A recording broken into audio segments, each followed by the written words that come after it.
Welcome to the Hotties and Horror Movies podcast, where your hottie hosts, Sanker and Wendy, break down their weekly horror movie binge. Hello! Hey! Hi! How are you? Welcome to this week's episode of Hotties and Horror Movies with your hottie host, Sanker and Wendy. Pow, pow, pow, pow. How are we? We're good. We are great. Today we're recapping a movie that we watched a few weeks ago. It's not one that we've just recently watched, but we thought it was still going to be worth covering because it was a pretty decent movie. It was. And it got us sitting on the edge of our seats, and there was a bit of a twist at the end, which is always fun. Had me almost pissing myself. Yeah. At a few points there, yeah, definitely. But the movie is called The Forest. Yes. It's the 2016 one. I don't know if there's any other movies called The Forest. Probably. But it's the one starring the one and only love of Sanker and our lives, one of our favourite actresses, Natalie Dormer. And that's why we had to discuss it. She's so hot. Like I said, I'd leave my husband for her. I would leave my husband for her any day. She just have to look at me right, and I'd be like, okay, divorce. Or keep him as a side piece, you know. But yes, like Sanka said, we are going to be talking about this particular movie because it was actually one of the few good movies that we've watched in a while, because we watch a lot of trash, like just period, full stop, and just trash. So this was a nice movie where I remember and I would watch it again. So the movie The Forest is based off the suicide forest in Japan called the Akigahara Forest. Sorry if I butchered that, anyone who is from Japan. And yeah, so the movie takes majority is in this place in Japan. So if you want to know more about the actual suicide forest itself, please go and do your own research. We are not going to be talking about that specifically, just the movie. We just thought we'd give a little bit of context about it, and then that's it. So on to the movie. Sanka, what did we think? Let's discuss. Well, it's a good movie. So basically, it revolves around two sisters who are identical twins. Yep. One is named Sarah and the other one is Jess. And Jess is the one that has been in Japan, and she's gone into the actual forest and has gone missing. But the police there have assumed that she's died or committed suicide because she's gone into this forest, which is notorious for that. And obviously after a period of time, they just assume that the person is dead. Yep. So they've contacted Sarah and they've let her know about this. And she has, after a bit of pondering with Jess's husband, she's decided that she wants to go to Japan to look for her sister, as she doesn't believe that she's dead. Thinking, they're twins, she would feel something, she would know if she was dead. But she doesn't think that she is at the moment. Yeah, so sorry, just mind you, we'll just quickly... So Jess and Sarah are American. So they're not actually in Japan, like they're not Japanese. So Jess was working in Japan as like, I think, an English teacher. Like a lot of English speaking people go to Japan to teach English. Yeah. So she gets a call about her sister, like Sanka said, and then I think discusses with her partner or whatever about going over there. Her partner is low-key, I just want to quickly snip this in the bud because her partner, he was only in it for like 5 seconds. But what an asshole. Because I remember him in the movie going, oh, your sister always does this stuff. Like, stop always running after her. Like, and I'm just like, but that's my sister. Like, F you. Yeah. Like, he was just such a see you next Tuesday. Wait, are we swearing on our podcast, Sanka? I'm pretty sure we have already. Plenty of times. Fuck that guy. What a cunt. What a cunt. Because how you gonna tell me I can't go over my sister? I will drop you today. Unless they were legally married, which I can understand. Your husband becomes like your newish family. But you're not gonna tell me to go not rescue my sister. Who is you? I've known her since the womb. Quite literally the womb. We're twins. And you're gonna tell me I shouldn't go look for my sister? F you. Fuck that cunt. I hate him. Like, sorry, I just need to nip that in the bud because, like, that bothered me so much when we were watching it. I'm like, who are you going to? Oh, I hate him. Anyway. But was the guy actually Sarah's husband or Jess's husband? I thought he was... I was confused. No, that's Sarah's husband, not Oh, Jess's. Jess doesn't have a partner. Okay, right. Okay. I must have gotten them confused. No, yeah. That's Sarah's partner. The one with her fancy schmancy apartment with her man. Telling her not to go rescue her sister. Dumbass. Anyway, sorry, continue. I just had to I see. get that. Well, I haven't really done a summary of the movie. I suppose we probably should, but there's not too much to summarize. Like, she goes to the forest, and obviously you're supposed to stay on the path and not go off the path, because if you do, a lot of crazy stuff happens. Yeah. But obviously we have to make a movie here, so she does go off the path, and she's looking for her sister. Eventually she finds her tent in her little campground and decides to wait for her to see if she's going to come back. And from there, a bunch of events happen. I won't go into too much detail now. We'll talk about that a little bit later. Yeah. And from there, she's also paired up with a photographer. Is he a photographer, I think? Yeah, they're doing like a documentary or something. Yeah, some sort of journalist dude. He goes there with her to try and help her out and guide her a little bit, and there's another tour guide with them. Yeah, I think he's actually a Japanese. He's Japanese, and he helps this guy like with guides and stuff because he knows the forest very well. And they tag along. Yeah, but basically she stays there overnight as well, and a bunch of stuff happens, and there's a plot twist in the end. I don't know if I want to spoil it right now. Maybe we'll get to that as we're discussing it. I think that might be a bit better. Yeah, definitely. But yeah, let's just dive in. So yeah, we talked about how Jess actually is there in Japan, and then Sarah follows to come and look for her. And when she is in Japan, she first goes to the forest to see if they've recovered any bodies, to try and identify if one of them's her sister. And I found funny, she's going to people and showing her the photo of her sister and saying, "Have you seen this girl?" But they're identical twins, right? She could just say, "Me with dark hair." Oh my god, I didn't even fucking think about that. She's showing this photo. She's like, "Have you seen this person?" Oh my god. I mean, I guess it'd be sort of weird to say, "Have you seen someone that looks exactly like me?" And they'd just be looking at you like, "You mean you?" And I'd be like, "No," but like she literally could have just. Oh my god, I didn't even think of that. That would have been so much quicker. I'm looking for my twin sister. She looks just like me. Wow. She is dumb though. Like low key, that's how she got into the predicament that she's in. I mean, yeah. In the movie, the character is pretty dumb. Yes. Yeah. Oh my but yeah, god, I didn't even think of that. Yeah. I feel so dumb for not even thinking about that. She gets taken down to like a little basement area. It's like a little information center, and she gets taken down to the basement area where they keep the bodies that they've recovered. And there's a few of them lined up there, and the lady's taking her and saying, "Oh, yes, we've got a girl. Pretty sure it's the person you're looking for." Yeah. And she takes her down there. And just as they're about to enter the room with all the bodies, this Asian lady turns back and goes to serve some other customers who've just walked in through the door. Yeah. And leaves poor Sarah there in the room by herself. I mean, she leaves her at the doorway, but Sarah's the one who decides to go in. Again, dumb decisions. Fucking couldn't be me. Yeah. But the thing is, like, when she goes down, like, something that was said in the movie was, like, the Asian lady, the Japanese lady went down with her. Sorry. I think I said the same. Cancelled! No, so when they're going down into, like, the crypt, so it's cold down there. So obviously when people have taken their lives in these forests, when they find them and they retrieve them and bring them back to this place so their families can find an easy way to identify them. So they keep them sort of like in like catacombs, like below obviously surface level to keep it nice and cool. But the thing is, they have a dude sitting there, like another Japanese person sitting there with headphones on, just vibing in front of the door. Like he's sitting next to the door. So he's not in the room.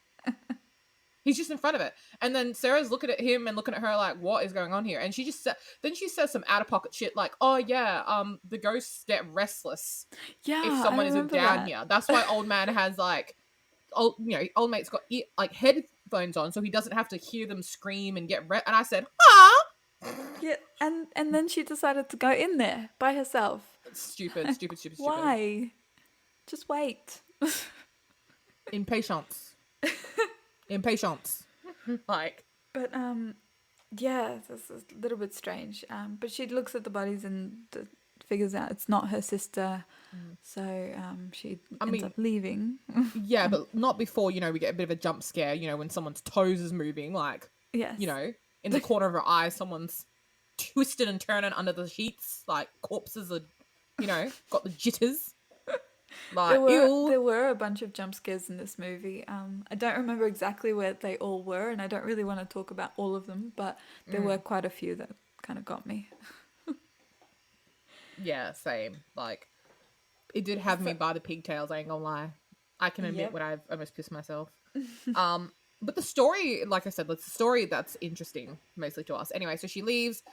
She can't get back to where she is. Well, she doesn't want to get back, actually. Let me read. Like, she doesn't take common sense well. Yeah. Because she's got this special link with her sister, she can sense Jess. So she's like, no, I gotta find her. She's in danger. Like, she's alive, but she's not okay. So she stays the night near the mountain, and then this is where she meets this journalist dude that we were talking about before. Let me see if I can find where his name was. Aiden. Yeah. Aiden was his name. Yes. Yeah. So Aiden was his name, and he does some sort of, he's like a reporter or journalist. Yeah, like a reporter sort of thing, and he does stories and all that kind of stuff. And she kind of tells him a bit about herself, about like her parents committing, well, not really committing suicide. Yeah, they did. Her dad committed suicide after he killed her ma. Oh, that's probably what we should add in here. So besides being twins, Jess and Sarah are bonded by trauma. Yes. From their parents like killing themselves, so they're orphaned pretty much. So the dad doesn't give much backstory about why the dad did it, but when I think they were like 10 or 11, quite young, they heard a gunshot and they were with their grandma and they went downstairs, and the dad had killed their mum and then killed himself. But the thing was, the trauma is that Sarah and Jess don't experience the same trauma because Jess actually saw the bodies. Like, she saw the gunshots, the blood, everything. And yeah, she came down the stairs first, so she saw that, and then she blocked Sarah from seeing it. Yeah, Jess and her grandma block Sarah from seeing it. So out of both of them, it's always been Jess who's like lived with all that sort of stuff. And then Sarah's got like, what's it called? Is it survivor's guilt? I think so, yeah. Yeah, where like you don't experience the same thing as someone else, but you feel guilty that you don't have that burden of experiencing that with them. And so they've always been close, but they've always had that sort of disconnect where they can't bond over that particular thing. Which is a weird thing to bond over, but you know what I mean. Like, yeah. Yeah, I think she just feels guilty that her sister had to go through that. Yeah. Like you say. But I think the story that she tells this reporter actually is not that her dad killed her mum and himself. It's that they were killed by a drunk driver. I think she was trying to kind of mask that because she... You know how there's this thing about not letting people go into the forest that have this trauma that's going to let them be more susceptible to the ghost? You're right. No, you're right. Yeah. Yeah, so she's tells trying him. Yeah. Yeah, so she's trying not to tell him of what actually happened, but she just says her parents were killed by a drunk driver. That's right. Yeah. But she does tell him that Jessica saw the parents' bodies though. So yeah. Yeah, that's... And he calls her nuts. Let's be honest, Aiden had some common sense. He was like, you're nuts wanting to go in that big bitch. First of all, you've never been to Japan, my girl, and then you want to explore a whole forest that literally is called the suicide forest by yourself as a foreigner? Yeah. As an American foreigner? I mean, let's be honest. Like, we Australians, but they don't be liking a lot of y'all over there. I mean, there's a history why, but like, they don't be liking y'all over there, and you just want to get lost in their forest. Couldn't With be the me. ghosts? Yeah. With Sure. the ghosts and the demons. I mean, couldn't be me. Couldn't be me. But, you know, Sarah is a dumb, strong-headed American who needs to save her sister, so what can we say? Yeah. Ugh. But anyway, they agree with Aiden and Michi is the other tour guide. Michi? Yeah, Michi. Yeah, that's the one. That they would go the next day and he would take them and show them around and hopefully they would look for Sarah.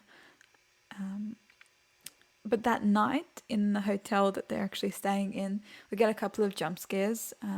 So Sarah already starts seeing things. Yeah. I know which scene you're thinking of. No, legit. And my butt cheeks just clenched. Like, it came to my mind and I just went, like, all of my lower half just squeezed in on itself. Oh my God. This was a scene I think I almost, like, I think I actually did piss myself. Yeah, like, I'm no, not ashamed to one, say it. I think I actually, you know, a little bit came back, like, I'm not going to lie. I think I actually screamed at this scene. It was like You the did. first time ever. You did. You were like, what? It just got me so off guard. So, like, I don't know, do we want to mention it? Yeah, let's go. Let's do it. So I think she's in her room and she sees like a shadow outside. And naturally, white people always want to go and investigate everything. So she goes out of her room into the little hallway and it's like pitch black, dark, you know, we can't really see anything. And at the other end of the hallway, I doubt that she could see anything, but we could see like a little shadow of, you know, something. Yeah. So it was like a kind of like a white roby looking thing. And it's slowly starting to move towards her. And it's a bit terrifying. But yeah, slowly, and kind of just a bit of a jump scare. It comes out at us. It turns out just to be a harmless old little granny. But, man, the way they built it up with the sounds and everything, it was just... literally the words right out of my mouth. The cinematography, the sound team, like... set design and did everything, because in Japan a lot of traditional houses have like those sliding doors, and like you can kind of see if someone is standing behind one and they've got a light in their room, you can see their shadow.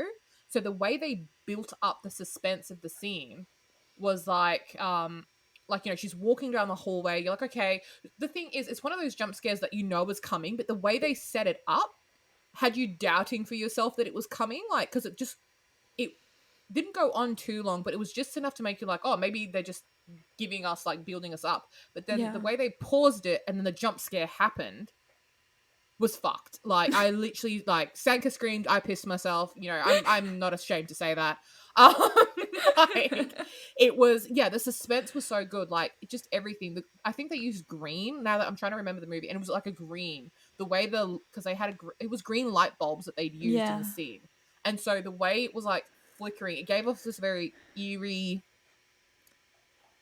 can I say eerie and wet? Like, the way I would describe the scene is wet.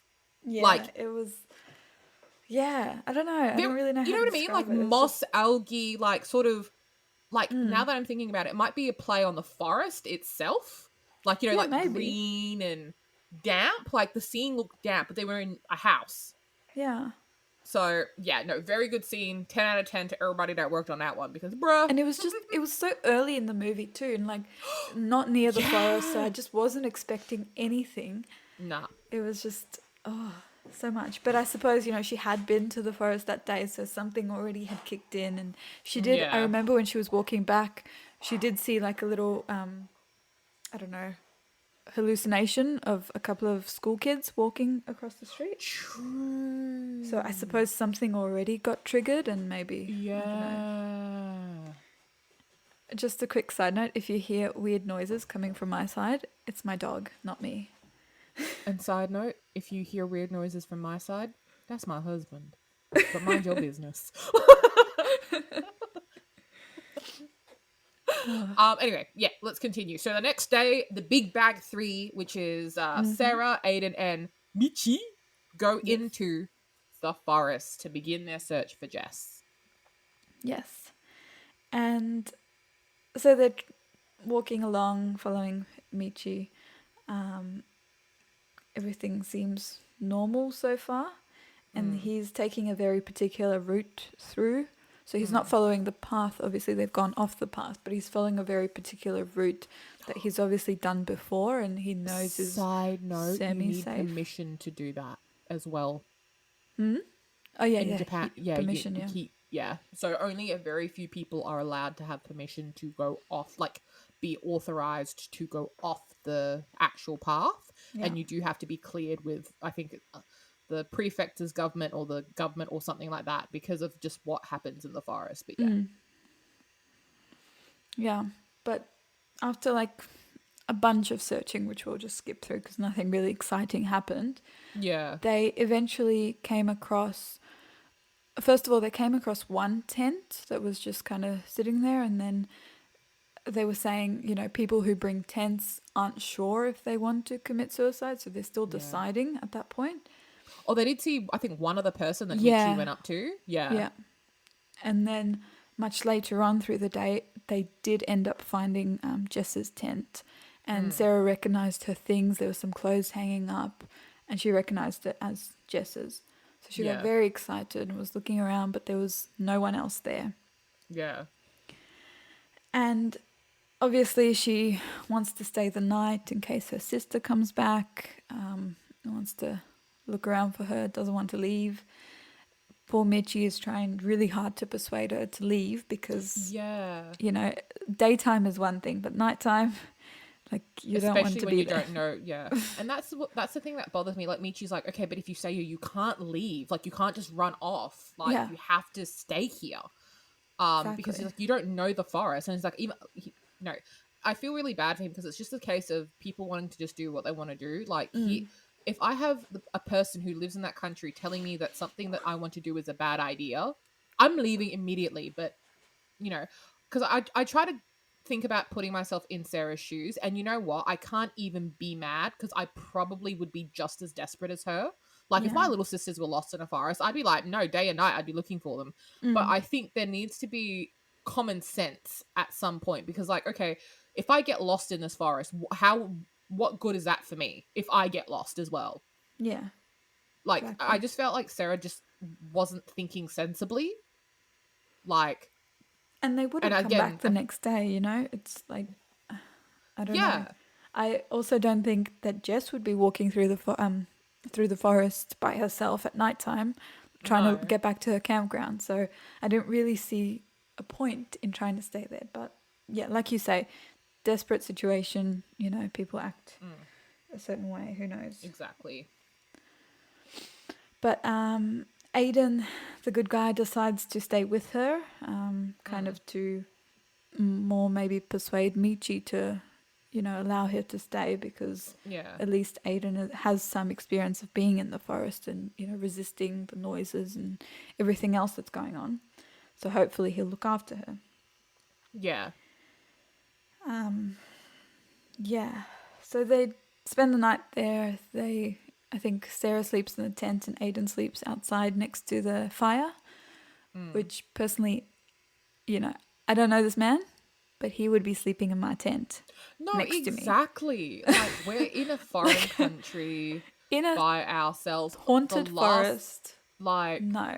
The last thing I am personally concerned about is, like I need somebody to be next to me because, because the thing is, that was one of the obvious things that we were like, oh yeah, she'll probably have a jump scare being in the tent because she's by herself, so she's going to think it's Aiden. So obviously they had to set up some stuff there for the nonsense that's about to be the next scene. But yeah, for me, I was just like, okay, I'm already making the dumb decision to stay. Now I'm going to not sleep together with him. Like, what if he randomly gets up and goes off? Then what? Yeah, exactly. Like, you know what I mean? Like, at least, like, I would have, even if we didn't sleep in the same tent, I definitely would have had old mate, like, the tent open. I wouldn't have closed it. Yeah, or and at I least, would have like, had be him closer because they were pretty far away. Oh my god, let's discuss because I'm confused. What, bitch? Are you not cold? Do you not want some heat? True. Like, they both could have just slept next to the fire. She didn't Both need of to you be in could the just tent. sleep next to the fire. Like, why did you need privacy, girl? Your coochie already stinking being fucking walking around the forest for 10 hours. Like, what kind of privacy did you need? Like, you don't have any decorum out in a suicide forest, Yep. like a death forest. Like, come on now, please. Her tent was like 10 miles away. I'm like, no wonder she could just run off without him waking up. She was True. She was literally in the next postcode. How far her fucking tent was. Jesus Christ. Oh my god, that annoyed me so much. But yeah.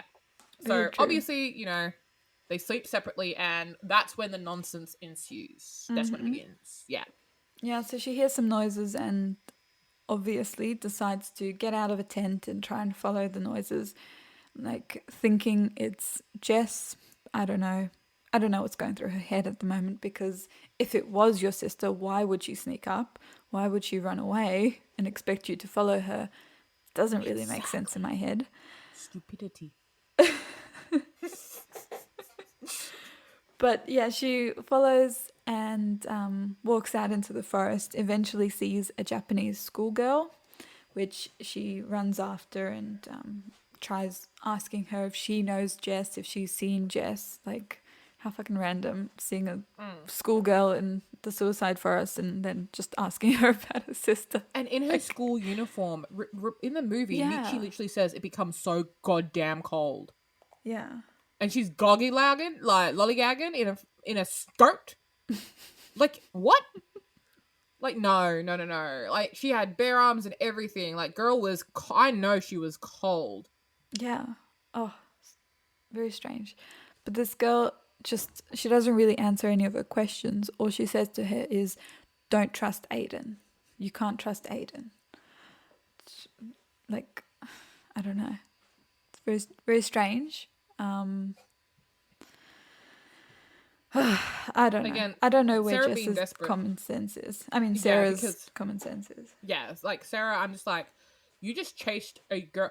And the thing is, I was asking questions. I have to be fair because Sarah's dumb. Oh my god, we need to hold on. Side note. A funny part of the movie that I just remembered because I was just talking about this. So before they go into the forest, remember I said that Jess was a English teacher, right? Yeah. This dumb bitch Sarah goes to Jess's school. Stenka's laughing because now she just remembered. Walks into Jess's classroom. The students begin to scream because they're like, "Oh my god, it's out!" Because they don't realize, because they don't know that Jess is a twin. They don't know that. So Sarah has just rocked up, looking alive, and they're screaming their ass off. And then like the students have to explain, like, "We're sorry, we thought you were Yeah, Jess's dead, Jess's ghost." Yeah, that's and I'm awful. like, you didn't even think about how that would look to students. How are you just? First of all, how are you just going up into people's classrooms? Yeah. I don't know how it'd be working over in Japan, but like you need 5 permits to enter a school, much less a classroom. Did administration not just see this woman walking around? Yeah. Like, I don't know. even if they thought they were Jess, did administration just go, "Hey, bitch, I thought you were missing in a forest. Like the students have been talking about you being dead. What? Yeah, You're alive? Think, right? Like, why was Sarah allowed to gallivant around a high school looking like Jess, and no adult called her up on it, and she just run up in Sarah's classroom? Sorry, running up on Jess's classroom and scaring those poor damn kids. God damn it. Anyway, but yes, my thing is that Sarah. What annoys me with Sarah is that yes, she knows that Jess is the English teacher. I'm like, but you're just assuming that she just teaches every single Japanese child that you come across, like every one of them. True. Like you're just believing, like the ghost is just like, I know your sister. I'm like, but okay, but how can I believe that? Like, how are you just assuming that Jess is teaching every single Japanese child? And how is she going to believe this random schoolgirl over the guy who's staying in the suicide forest for you to help you look for your sister? Like, yeah, and like I can understand being suspicious, but I'm like, girl, I don't think it's every day that twins come out to find each other. And like, yes, West Coast scenario, probably attack her or do some gruesome stuff. But I'm like, let's think of statistics. Statistics, facts. Okay? That's very rare. Yep. How would a random schoolgirl gallivanting around in the forest at midnight, barely like with a school office closed nose, know him personally and come and find you personally in this big ass forest to tell not to trust him? Oh, dumb. Oh my god, she's so dumb. Yeah, it's Sarah, crazy. worst character. Worst character, Yes. Sarah. Sorry, she is. Great actress, worst character. Terrible character. Love me, Natalie. This has got nothing to do with you, girl. You did what you had to do, but your character can eat dust. Eat dust. Anyway, yeah. So, as Senka said, little Japanese schoolgirl telling her not to trust Aiden Yeah. makes no sense, but she kind of listens. Yeah. Eventually he like comes through with a flashlight or whatever, finds her and brings her back to the campsite. And then the next day, Sarah's acting all suspicious and she demands to see his phone. And because she's obviously thinking maybe he's got other motives for being here, something's untrustworthy about you. And she finds her sister's picture on his phone, or so she thinks. And Aiden is obviously denying ever having met her sister or knowing anything. He's just wanting to, write a story, and he's here to try and help you find your damn sister. But, yeah, Sarah ends up running away from him, and she, instant karma, ends up falling into this hole into some underground cave, which not ideal in a suicide forest, but Nope. we'll see. So she's crawling around on the floor there and whatnot, and then she sees this random schoolgirl again down in the cave. She decides to follow her, which, it's just dumb decision on top of dumb decision, but I'll stop going on about it. No. People need to stop making dumb decisions in high pressure situations. That's how you die. Yes. Please continue. So she's following her through this cave, and I don't know, some kind of like transformation happens with this schoolgirl, and she becomes some freaky looking, I don't even know how to describe it.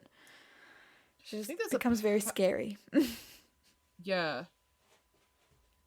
She's like chasing after her. I'm not really sure what was trying to be achieved, because she could have snatched her at any point. But she starts chasing after her, and Sarah runs back to the opening where she fell through initially and starts screaming.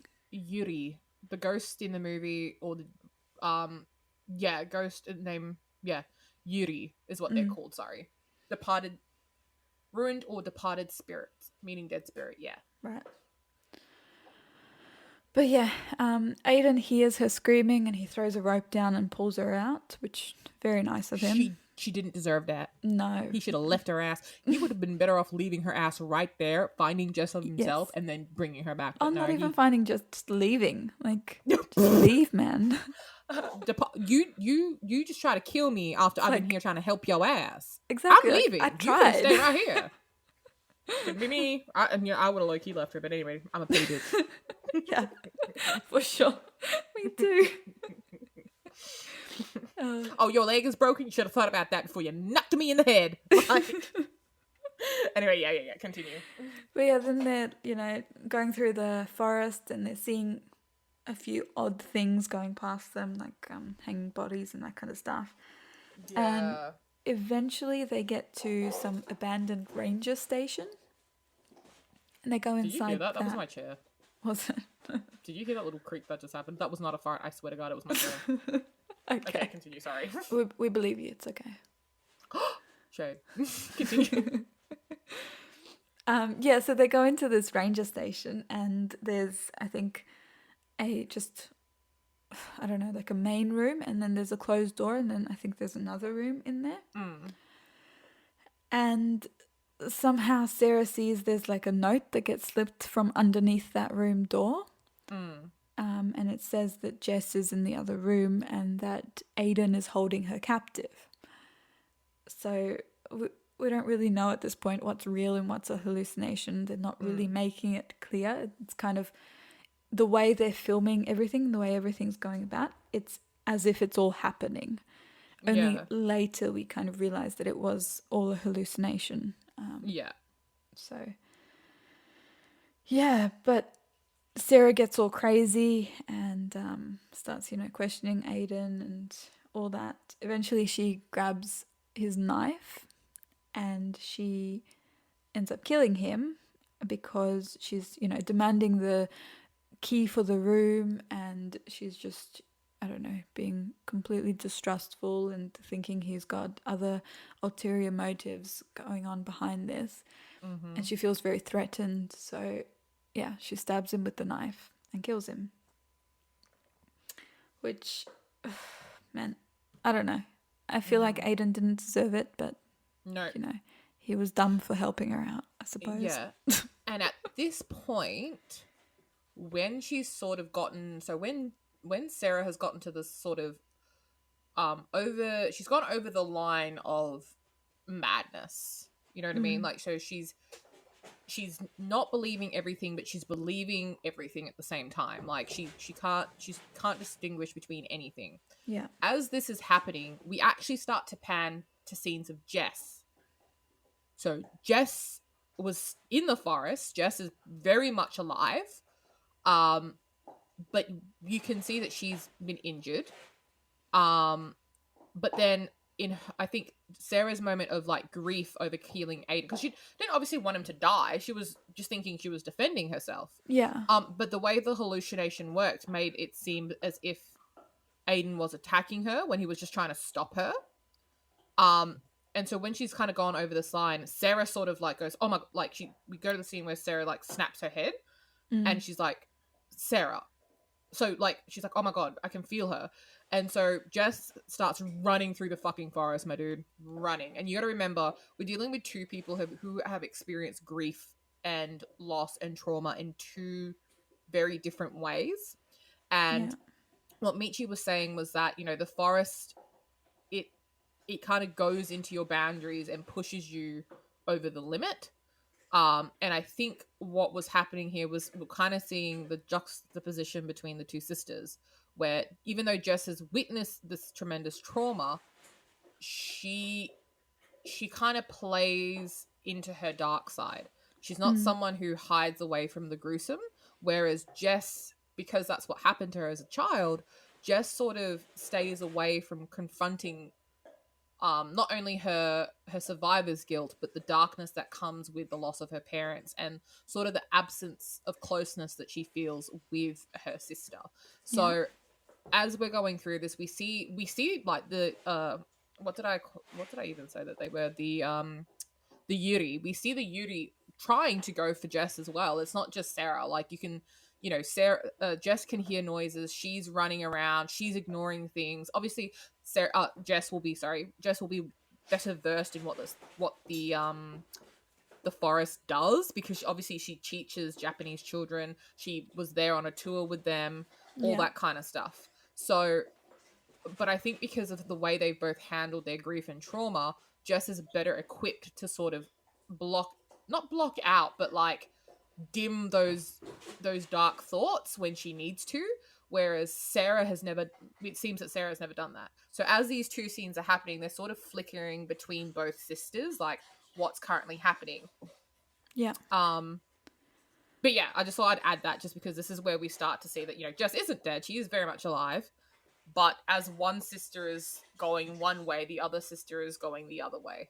Yeah, exactly. So Jess has kind of managed to fend off and ignore some of the hallucinations, whereas Sarah has completely given in, and she's not able to even distinguish the difference between reality and what's a hallucination anymore. Yeah. But still in the cabin from here, in the cabin, she opens that door where the note had come out of, and it opens up to a basement, which, like, freaking cabin in the middle of the woods, like, logically, how the fuck would it have a basement? But anyway, it's fine. So she walks down, and she's actually seeing the vision of her parents. So her father killing her mum, and then him committing suicide. So she's kind of reliving all of that she obviously hadn't seen before in her life. She's now seeing all of that happen. out there through the vision. Yeah. And her father's like spirit, I suppose, or Or ghost. corpse or something, yeah. Yeah, he grabs onto her wrist, and she's obviously trying to free herself off of him. And she ends up using the knife that she'd killed Aiden with. She still had it in her hand. She ends up using the knife to cut the hand away. Yeah. So that she could get free. And when she is free, she then, runs out of the station, keeps running through the forest. And yeah, that's kind of then where we see the crossover with the two sisters. So she sees that Jess is running in front of her. And she's like screaming out after her, and Jess is just running towards the search party, which is out at the moment looking for them. And she's just ignoring Sarah's calls and shrieks because obviously she thinks it's all a hallucination. She doesn't want to get caught up in everything. So she's just sprinting and Sarah's running after her. And eventually Jess catches up with the search team. And Jess crosses a weird threshold in the forest where the Yuri can't actually keep going after her. Like there's a certain thing where she like leaps into like the arms of Sarah's partner actually, who has come to also look for now Sarah because she hasn't checked in. So we're all here. It's a yes. 180. Yeah. Yeah, and then Sarah's obviously trying to run after her as well, but she can, I don't know, I don't think she can go as far. Like you say, there was that like barrier, I suppose, and she kind of stops there. And that's where she kind of realizes that, something is wrong. Like, I can't get past, they can't see me, they can't hear me, I don't know what's going on. And that's where we realized that actually when she was cutting with the knife to get herself free, she'd obviously, cut her wrist and lost a lot of blood. And she ended up dying from that. So she's died in the forest, so her spirit is still going to be obviously there. And now she can see her sister getting rescued and everyone, but she can't be rescued herself because she's dead. Yeah. And then the last scene we see is Mishi turning around and looking at the forest one more time.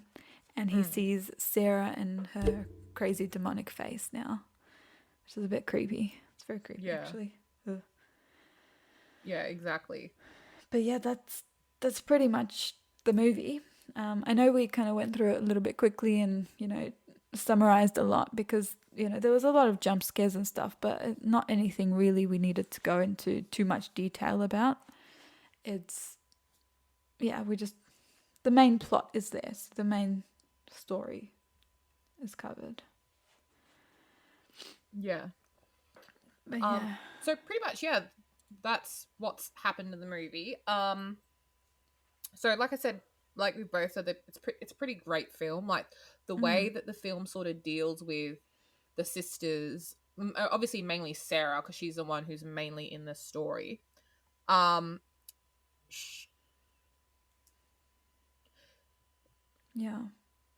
so because she's the main. Sorry, I just had to get my thoughts together. That's okay.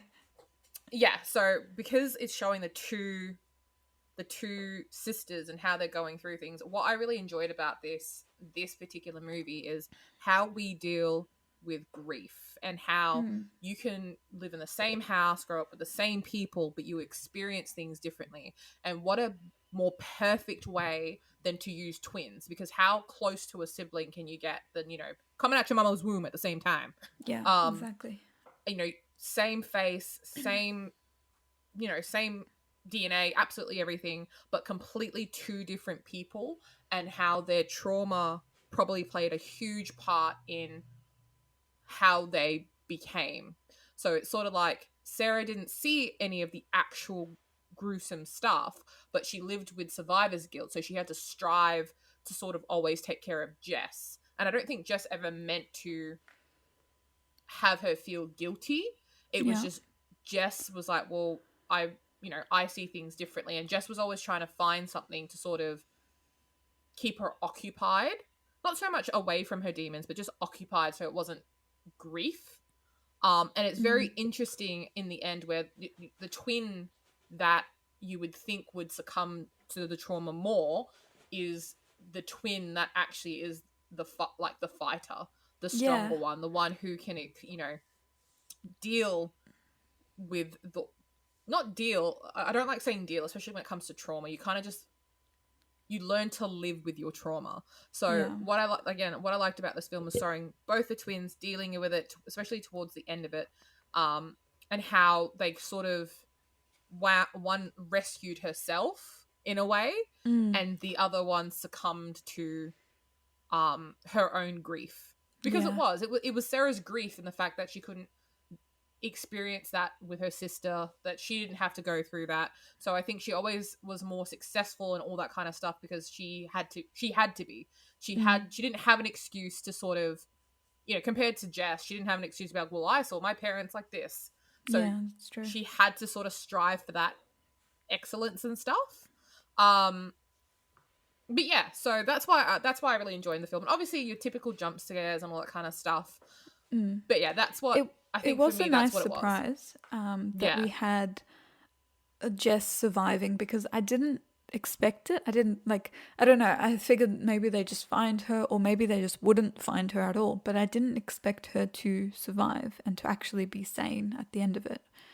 I didn't Yeah. really expect that, twin switch that happened. But it was good. And I remember at the end of the movie, then when Jess left the forest and they were leaving, she was saying, everything's silent. She can't feel her sister anymore. It's all over. Yeah. So that was also a bit like, wow.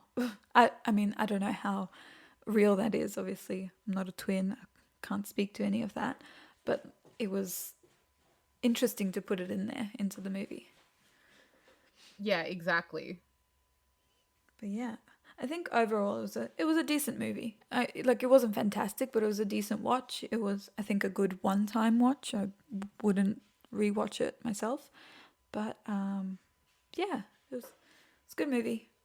I don't know. There wasn't too much. It wasn't too much bullshit. Yeah, it kind of got to the point, and it had its storyline and it followed it, and jump scares and all that was part of it. But yeah, it was a pretty straightforward movie. Yeah. I surprisingly, this is probably going to be the highest rating I give a film. And this is saying a lot for me. I'm probably going to give it like 4.5 hotties out of 5. Nothing's ever going to be a 5 out of 5 hottie. Really? But I've changed my mind. Like, I know when we first were talking about it, I said 3.5. But when I actually think about now I'm not saying this is the most cinematic, blah blah blah blah, but I'm just saying that what they used for the storyline is what's pushing it that extra star. Because before I was going to give it a 3.5, but now I'm giving it a 4.5. Okay. And the reason it's pushing over is because of the storyline. Because now that we've actually discussed it, talked about, the differences, the juxtaposition between the two sisters, how they ended up, all that kind of stuff, I have to actually say this is a film not only would I watch probably multiple times, I'll probably have it in the rotation, but a movie I would actually highly recommend to people because, we all have trauma, bruh. We all, we all got it. We all got to do something about it. But seeing how different people deal with it is such an interesting concept. And yeah, no, I'm gonna have to give it 4.5 hotties out of 5. And this will never happen again. Okay, well, I think this is the first time we're going to be a little bit different, because I think I will stick to probably a 3. You went down half a star, hater. No, I liked the movie. I liked it. It was okay, and I like the meaning behind everything, but I just I don't feel like I would want to watch it again. I feel like I've gotten everything I need out of it.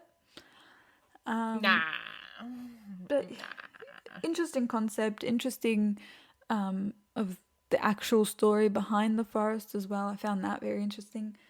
The movie itself, the way it was filmed, everything was good, but I can't say it was fantastic. I don't know, maybe I'm just selfish with which movies I give high ratings to, but I'll stick it in the average bucket.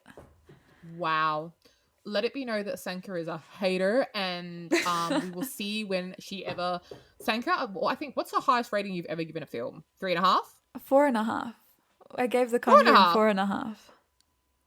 What did you give a 4.5? The Conjuring. Devil Made The Me Do It. Conjuring. Yeah. Did we both give it a 4.5? I don't think I gave it a 4.5. I think we did. I think we did. We are gonna go. We will have to return and fact check this. Because 4.5. I know. I think we may have stuck on a 4. Okay. The Conjuring.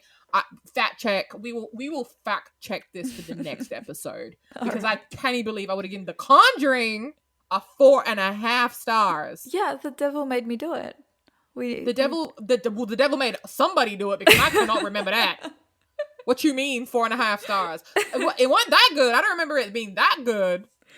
Okay. Well, you need to go back and listen to the episode because I will have to. I will have you to convince raving myself. about it. I will have to convince myself why I gave it a 4.5 stars out of 5. Okay. In case I am wrong, this is the second time, and it'll never happen again. If I am right, this will be the only film I ever give a 4.5. Simply because I like, like I said, the storyline and how the cinematography around showing the two sisters. I feel like the actress might be playing a part here in this rating also. Sanka is a hater. She's a hater. Yes, Natalie Dormer can act her ass off, but facts.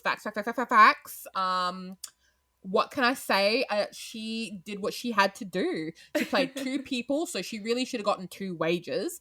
Honestly, I don't care if Jess was only in the film like 2 seconds, 25% of the time. I demand 2 checks. Yeah, and no.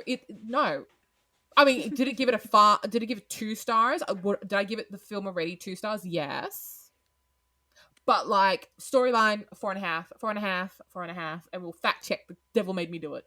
Okay, sounds the next episode, and I will either be hooting and hollering, or I will be sad and I'll be mopey because I don't know why the hell I gave that film 4.5. I have not thought about that film since I watched it. What the hell? I'm gonna have to retract my stars.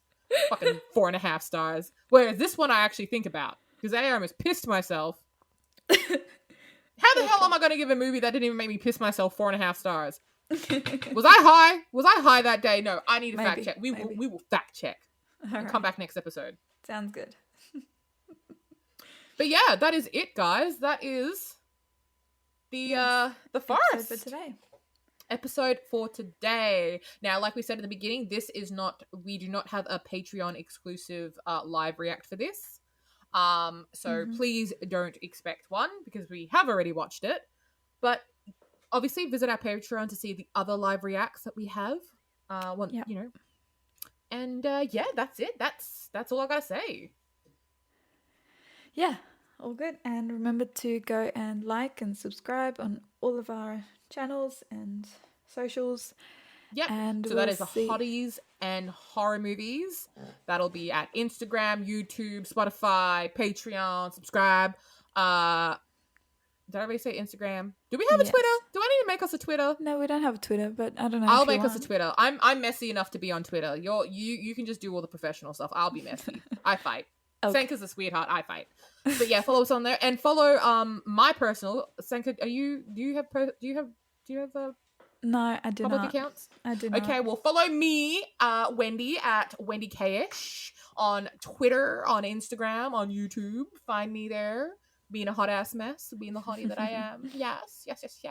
And we will see you guys next time for next episode. Thank you. Thank you. Bye. All right, bye.